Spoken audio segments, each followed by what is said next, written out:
السلام علیکم ورحمۃ اللہ وبرکاتہ۔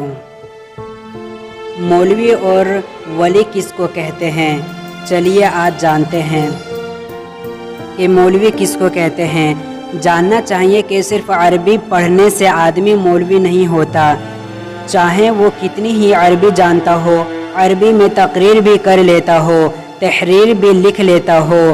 دیکھو، عربی جاننے والا ابو جہل بھی تھا، بلکہ وہ آج کل کے عربی پڑھے ہوئے سے زیادہ عربی جانتا تھا، تو پھر وہ تو بہت ہی بڑے درجے کا مولوی ہونا چاہیے۔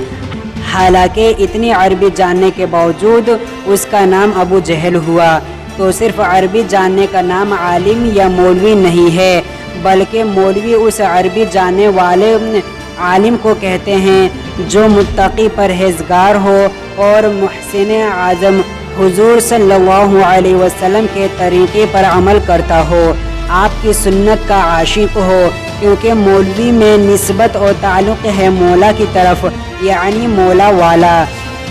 بس جب تک وہ اللہ والا ہے اس وقت تک مولوی ہے اور قابل اتباع ہے، اور جب اس نے رنگ بدلا اسی وقت سے وہ مولوی نہیں رہا، اور وہ اس قابل نہ رہا کہ اس کا اتباع کیا جاوے، بلکہ ایسے گمراہ شخص کو چھوڑ دیا جاوے گا، چاہے وہ ساری دنیا کے لوگوں سے زیادہ عربی جانتا ہو۔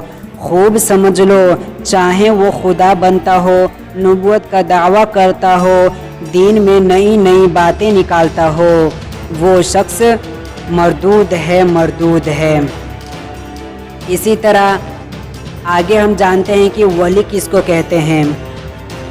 مسلمان جب خوب عبادت کرتا ہے اور برے کاموں سے بچتا ہے اور دنیا کی محبت چھوڑ دیتا ہے اور حضرت محمد مصطفیٰ صلی اللہ علیہ وسلم کی تابعداری خوب کرتا ہے، تو وہ اللہ کا دوست اور پیارا ہو جاتا ہے۔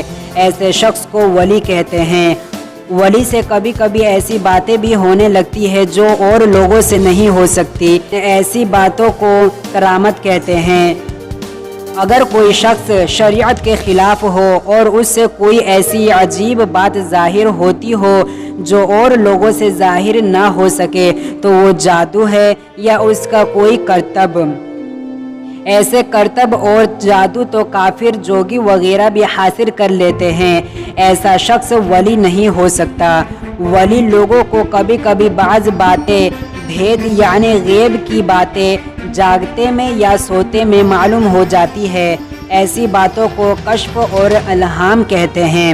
اگر وہ باتیں شریعت کے موافق ہو تو اچھی ہے، ورنہ شیطانی جال ہے، ایسی باتوں کو ہرگز نہ ماننا چاہیے۔ ولی لوگ دنیا میں اللہ تعالیٰ کے بڑے مقبول اور پیارے بندے ہوتے ہیں، ان کی صحبت میں بیٹھنا، ان سے محبت کرنا اور ان کی عزت اور خدمت کرنا اور ان کی نصیحت پر عمل کرنا اللہ تعالیٰ کو راضی کرنا ہے، اور ان کو تکلیف دینا اور ناراض کرنا اللہ تعالیٰ کے قہر کی نشانی ہے۔ وہ ایسی برکت والے بندے ہوتے ہیں کہ ان کی برکت سے بارش ہوتی ہے، اللہ تعالیٰ کا غصہ اور عذاب ٹل جاتا ہے، آفتیں اور مشکلیں دور ہو جاتی ہے، ان کی برکت سے دعائیں قبول ہوتی ہے، ان کے دیکھنے سے خدا یاد آ جاتا ہے۔ خوب یاد رکھو کہ جو شخص شریعت کے خلاف ہو وہ ہرگز ولی نہیں ہو سکتا، چاہے وہ کتنا ہی بڑا علم یا درجہ رکھتا ہو۔ اللہ تعالی ہم سب کو عمل کی توفیق عطا فرمائے، آمین یا رب العالمین۔ والسلام علیکم ورحمۃ اللہ وبرکاتہ۔